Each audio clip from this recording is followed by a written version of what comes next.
Halo MotoGP lovers, selamat datang di tempat kalian bebas berkomentar dan dapatkan informasi update setiap harinya dari kami.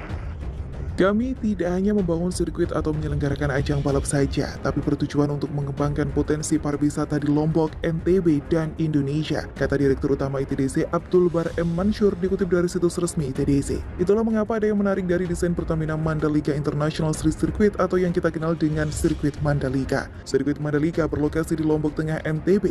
Sebagai sirkuit jalan raya pertama di dunia, Mandalika memiliki banyak keistimewaan, yaitu menghadap langsung ke Samudra Hindia dengan luas area sekitar 1035,67 hektar. Memiliki 40 garasi, sirkuit Mandalika juga mempunyai 17 tikungan. Tapi ada satu tikungan yang menjadi ikon keindahan sirkuit tersebut, yaitu berada di tikungan 10 sirkuit. Apa itu?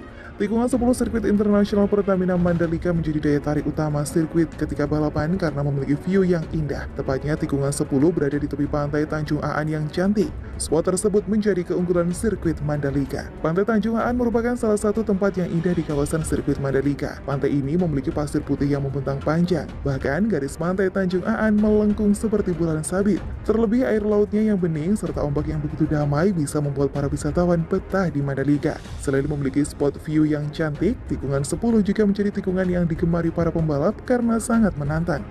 Tikungan tersebut cukup tajam sehingga membutuhkan keahlian memacu kuda besi berkecepatan tinggi dengan dikombinasi keakuratan rem dan reverse shifting atau mengoper ke gigi rendah. Tidak sembarang pembalap bisa menaklukkan tikungan 10 sirkuit Mandalika, termasuk Valentino Rossi maupun Marc Marquez. Dibutuhkan keahlian pembalap di sirkuit Mandalika dapat dilihat dari bagaimana mereka dapat menempati tantangan tikungan 10. Disinilah sensasi yang akan dirasakan para rider MotoGP maupun World Superbike nantinya. Ini yang kemudian jadi ciri khas sirkuit Mandalika, kata Happy Harinto. Perlu kita tahu bahwa sirkuit Mandalika memiliki 17 tikungan dengan 11 tikungan kanan dan 6 tikungan ke kiri. Banyaknya tikungan di sana sesuai dengan kualitas sirkuit. Sirkuit Mandalika menggunakan aspal Stone Mastic Asphalt atau SMA. Aspal tersebut merupakan aspal terbaru yang terbaik di dunia. Tidak semua sirkuit di dunia menggunakan produk aspal tersebut karena SMA baru dikeluarkan pada tahun 2015. Baru ada 2 sirkuit di dunia ini yang telah menggunakan SMA. Masing-masing adalah Silverstone dan Phillip Island. Keunggulan aspal SMA adalah daya cengkeram dengan roda yang tinggi sehingga dapat meningkatkan kecepatan dan kemudahan manuver berkendara pembalap, sehingga sangat cocok dengan banyaknya tikungan di sirkuit Mandalika. Sementara itu, logistik untuk perhelatan World Superbike Mandalika 19 hingga 21 November sudah datang. Seluruh motor milik para rider pun kini sudah nangkring di pedok dan garasi masing-masing tim. Di bawah pesawat Boeing 777 milik Qatar Airways melalui Bandara Internasional Zainuddin Abdul Majid sejak kemarin malam, logistik para pembalap sudah tiba di sirkuit Mandalika. Logistik ini dibawa secara bertahap oleh 2 pesawat dari kemarin malam dan kemarin siang. Pesawat yang tiba pada Senin malam membawa muatan kargo sebanyak 217 koli dengan berat 68.022 kg. Kemudian yang tiba kemarin siang membawa kargo lebih banyak yakni 963 koli dengan berat 72.926 kg. Kedua pesawat langsung berangkat dari Doha, Qatar. General Manager Bandara Lombok Nugroho Jati mengatakan pendaratan pesawat jenis Boeing 777 merupakan sejarah baru bagi Bandara Lombok. Ini membuktikan runway dan apron baru bandara cukup mumpuni melayani pesawat berbadan besar.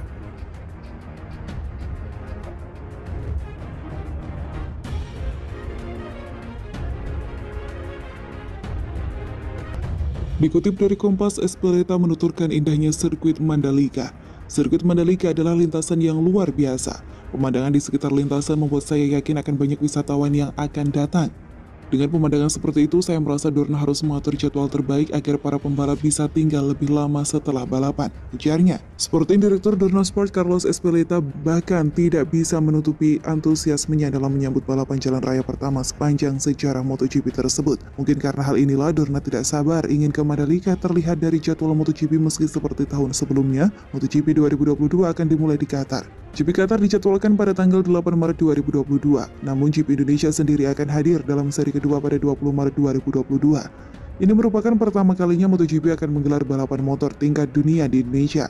Tapi perlu diketahui ada sirkuit yang tata letaknya sama dengan sirkuit Mandalika, yakni sirkuit Phillip Island yang berada di Australia. Sebelum masuk ke informasi, Indonesia patut berbangga dengan kehadiran sirkuit Mandalika karena sebentar lagi sirkuit Mandalika yang berada di Lombok Tengah, Nusa Tenggara Barat itu akan menjadi tuan rumah ajang balapan paling terkenal di dunia, yakni MotoGP pada 2022. Saat ini kawasan Mandalika digadang menjadi Bali baru dan kawasan ekonomi khusus, membuat Mandalika banyak nilai lebihnya. Selain dapat menikmati ajang balap motor bertaraf internasional, kita juga bisa menikmati tempat wisata yang ada di sekitarnya. Mulai dari Bukit Merese, Pantai Tanjung Aan, Pantai Seger, Pantai Kuta Mandalika, Pantai Gerubuk, hingga berkunjung ke Desa Adat Sade dan Desa Adat Ende. Seperti halnya Mandalika, sirkuit yang berada di Australia, yakni Phillip Island, juga berada dekat dengan bibir pantai. Sirkuit Phillip Island terletak di Pulau Phillip, Victoria, Australia, tepatnya di 381 Back Beach Road. Sirkuit yang satu ini telah dibuka sejak 2018 dan mempunyai pemandangan yang sangat indah. Sirkuit dengan nama panjang Sirkuit Grand Prix Phillip Island ini dimiliki oleh Eileen Fox dan menjadi sirkuit menantang bagi para pembalap yang handal maupun yang kurang mahir. Jam kunjung yang biasa disukai adalah jam-jam sekitar pukul 4 sore karena hamparan pemandangan laut terlihat keren dan mempesona. Namun sangat disayangkan sirkuit Phillip Island terancam tidak bisa menggelar balapan MotoGP maupun balapan skala internasional lainnya. Mengapa? Selain kehadiran sirkuit baru seperti sirkuit Mandalika yang ada di Indonesia, sirkuit Phillip Island juga mempunyai kekurangan lainnya. Apakah itu? Pada dasarnya ini sudah jadi kritikan sejak lama namun tidak terlalu digubris, yaitu fasilitas di sirkuit Phillip Island dianggap masih kurang dibanding sirkuit lainnya. Phillip Island punya pit lane dan kompleks pedok yang cukup kecil, area parkir yang masih di padang rumput, dan akses ke pedok melewati jalan terbatas di atas tanah. Sirkuit ini punya kontrak panjang dengan Dorna Sport. Pada 2016 lalu, Phillip Island dan Dorna Sport menyepakati kontrak berdurasi 10 tahun hingga 2026. Namun kini lisensi sirkuit Grade A dari FIM akan habis di akhir tahun ini. Jika tidak bisa memperbaiki fasilitas dan gagal mendapat perpanjangan lisensi Grade A FIM, Phillip Island tidak bisa menggelar MotoGP. Selain faktor kehadiran sirkuit baru dan fasilitas kurang, larangan masuk ke Australia juga akan mempersulit homologasi sirkuit ini. Tentu, pengelola sirkuit harus segera bekerja keras mengupgrade fasilitas sirkuit. Namun Phillip Island masuk dalam jadwal sementara MotoGP 2022 pada tanggal 16 Oktober mendatang. Sirkuit Mandalika akan menggelar balapan pada 13 hingga 15 November 2021 dengan gelaran Idemitsu ASEAN Talent Cup. Sepekan kemudian bakal digelar ajang lebih bergengsi World Superbike yang berlangsung 19 hingga 21 November.